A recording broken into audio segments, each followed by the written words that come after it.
Okay, so today we're going to talk about fuses and pressure. And it's a very important thing because if you don't understand this, you can't help and protect your dog from the anxieties and the pressure it feels around the world. And it's important. It's the most crucial thing that I show and tell everybody. Before I can help fix a dog, we have to understand the dog. We have to understand what the dog is going through and how to bring it back to where it can hear us and think. We've all seen dogs that are at the end of the leash and they look like they lost their mind, that they can't process anything. And you know what? They have. They have popped a fuse. They have lost their minds and ability to process any more information because of pressure. Now, you ask, what is so awesome about understanding about fuses? Fuses is a way of the dog to protect itself. So, like electronics and cars and our house and everything, these things all have fuses, fuse boxes. And why do they have fuse boxes? Because if a burst of energy goes rushing through those wires and they hit the actual motherboards and the compartments in your house and in your car and your computer, they will actually destroy your car or your house or your car, and you'll have to get an electrician in and fix it, or you may have to buy a new thing. So, dogs have fuses. Fuses are things that protect the dog from blowing up and self-destructing because all things can only take so much energy. If you put too much energy, information, stress on anything, it will break. There has to be something that keeps the integrity and protects the main source, which is the dog's heart, soul, and mind. So, when you look at fuses and pressures, all dogs go through this process with every single thing in life. Some things are really easy and you never see it. Some things are a little harder, you never see it. Things are a little harder, you might see a little, but that's not really, you go, well, my dog has no problem. And then one day, you put your dog in a situation and the dog starts looking like it's having trouble. What's happening is a dog is going through all these, the best situations, the good, the struggling, and they get into this. And what this question mark is actually my worst spot in the whole wide world. That is where the dog feels like its back is against the wall because it's right next to its fuse and is trying desperately to figure out how to take all the energy and bring it down so it can think. Because the further the dog goes up, the harder it is for it to think. This is the best way of thinking. He's thinking good, he's thinking hard, and now he's just question mark. This is where I don't want my dogs. Because this is where your dog goes into fight or flight. This is where your dog starts making decisions. He's like, I don't know how to make decisions, and he's feeling all that pressure coming up against his back, and he's feeling that fuse box coming up, and he's getting squished, and he's squished, and he's squished, and he's like, I'm going to bite. I'm going to run. I'm going to pee. I'm going to do whatever I have to avoid myself from hitting that fuse box. Because you know what? When you hit this fuse box right here, this is where your dog can think and hear you. This is where your dog can think and process. When the dog gets over here, the dog is helpless. It can no longer process anything. It's like you're having a really bad day and everything goes wrong and you just can't deal with one more thing. And that one more thing happens, it slams you in and you want to hit walls. You want to just, flip out. You want to take a car into a tree. That's where your poor dog is. So, when your dog gets here, it's a panic zone. And that's where all the bad habits, all the things that you don't want the dog to do happens because they feel pressured and they make a choice. And sometimes the choice ain't good. Sometimes it is okay. But that is where we don't want our dogs. So what I like to try and tell people to do is to understand your fuse. When your dog loses it, you cannot correct, you cannot reward, you cannot do anything because everything that's done here, the dog doesn't remember, it doesn't see, and it causes scars, and it causes bad memories, and it compounds, which I'll talk about future episodes. But first, you have to understand the fuse. If your dog gets here, you stop. You pull out and you say, we're getting out of Dodge because I don't want my dog here. Because this is where all the bad things build. And this is where all the nightmares come and all the bad memories and how everything just compounds. This is just bad. We don't want it. You know, and if your dog gets stressed out and a fuse pops, so be it.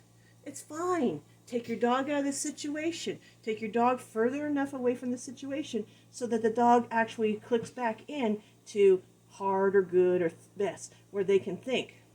So, a lot of people sit there and say, well, I don't know how my dog gets into that situation because my dog just right now is he's happy and then he goes, whoa, he's up here and I don't know how that happened. Well, you know what? It does happen.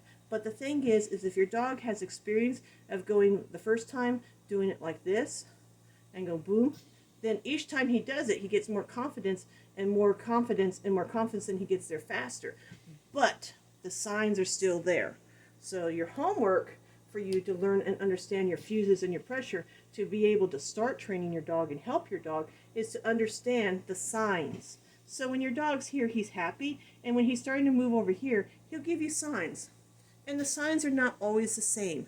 So what you need to do is get a piece of paper and you need to write down what your dog does. Maybe your dog's hair goes up on the neck. There's a sign. Maybe your dog wants to hide behind your legs. There's a sign. Maybe he has rapid eye movement where his eyes pop back and forth, back and forth. Or maybe he starts licking. Maybe the whiskers start moving. Maybe his tail goes up. Maybe his tail goes down. Maybe his tail goes to the side. Maybe he starts pacing. Maybe he starts licking. Maybe he starts, starting to do, trying to get out of there, moving faster or moving slower. Maybe he's starting to alert. These are all signs that he's trying to communicate to you and the world that he's starting to get into trouble. So if you actually sit there and you look at your dog and you say, well, my dog doesn't like a certain situation, go ahead, grab a piece of paper, grab a pen, and write down anything you see. It doesn't matter if it makes sense to you or if it doesn't make sense to you. Write it down. And then take your dog in another area where it starts to get into this area, the heart area, and look at the signs again. Write it down. I guarantee if you do that 30 or 40 times, I know that's a lot of work, you will start to see that these will have 1, 2, 3, 4, 5. He will have a countdown, and this will be your way of being able to tell how to help your dog. So when you start seeing number 1, he's here. Number 2, number 3, number 4, number 5, number 6, number 7, number 8, number 9, then you need to take your dog out of that situation and you need to slow it down and help the dog figure out how to deal with that particular problem and not just do what a lot of people like to do. And it's so frustrating. They're like, I know that I have a train wreck here, so let's go visit this train wreck and put my dog right here every day. They go to a dog park and the dog is freaking out and they're like, well, if you see enough dogs, you'll learn to love them.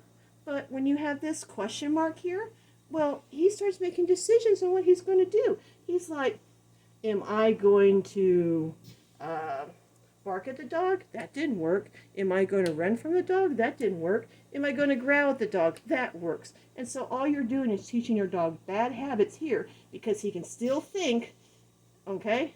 And then if another dog does something and scares him, then he has that bad decision compounded with all this nightmare stuff that makes it really, really, really bad. So what you need to do is stay out of this area. When your dog is coming up and you start seeing these countdowns and you're like, oh, my dog has a problem. I need to come down. Now, what will happen is these signs will come really fast. And that's why I tell people to make a list and try to get as many as they can, like 20 signs. Because those 20 signs, you'll catch, they come back fast, but you'll be able to see like 1 or 3 of them before the dog gets into the danger zone. So if you learn to look for 20 of them, then you'll understand. And then you'll start getting an educated eye, and you'll start seeing these things, and everything will start slowing down. And you'll starting to see him when he starts doing his 3rd thing, not his 20th thing. you'll start seeing him, and you'll be able to help him by not pushing him and bringing him back down. Okay? So what you really want to do is understand that. And you don't want to go to the dog park and say, my dog's scared of dogs, let's go meet 100 dogs. Because you're allowing him that question mark. And that question mark is choices that he's making. And most times they make bad choices. They don't mean to, but it's do or die, flight or fight. Okay? So here is another example of what your dog's doing. As further they go in, the more stress they feel. So, and then when they hit this question mark right here, they're like, oh my gosh, I got decisions. And if they make a bad decision, like they look at a dog and they bark at a dog and their dog barks at them, then they're like, the fuse pops and they go this way. And then you just have to deal with each situation that happens in the red. The red is where we have our problems compounded, but that is where we have our problems made, because a dog just has enough mental thinking capability before it hits that fuse. When it hits that fuse, the dog can't think. Doesn't matter how many cookies, how many toys you give them. Doesn't matter if you run around with pom-poms and look like a fool in the park. It doesn't matter if you throw them steak. It doesn't matter if you start correcting them. They can't rationally think. It's all like it's the energy coming into the dog is too much for them to process. So, to wrap it up, to understand and make me feel good about everybody, is make a list on a paper of everything that happens.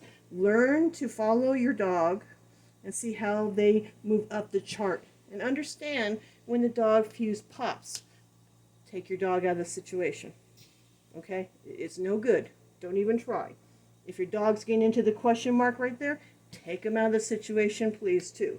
It's not as dire as when the fuse pops, but this is just non-productive because the dog is really feeling way too much pressure, and it can't make good decisions, and it barely hears you. You want to have all of your training right here. You might play with the hard, but you want it right here. So that's your homework. Just learn how to understand the fuses in your dog, and everything will be great, and then you can move on to other steps that I'll be explaining.